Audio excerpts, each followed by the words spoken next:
रात्रीच्या वेळी कंटेनर अडवून दरोडा टाकणाऱ्या टोळीला गुंडाविरोधी पथकाने केले जेरबंद. गुंडाविरोधी पथकाची उल्लेखनीय कामगिरी.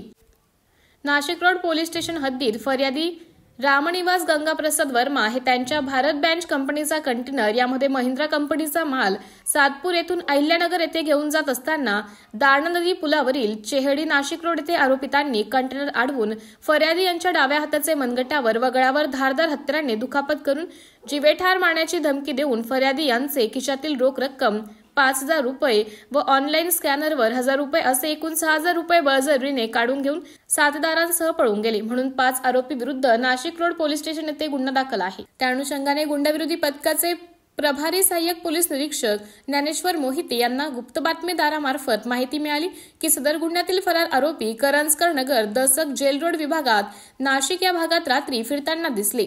गुंडाविरोधी पथकातील अधिकारी व अंमलदारांचे 2 टीम तयार करून रात्रीपासून आरोपितांचा शोध घेत असताना आज दुपारी करंजकर नगर भागातील विहार बिल्डिंग इथे काम चालू असलेल्या ठिकाणी पत्र्याच्या शेडमध्ये काही इसम असल्याची माहिती मिळाली.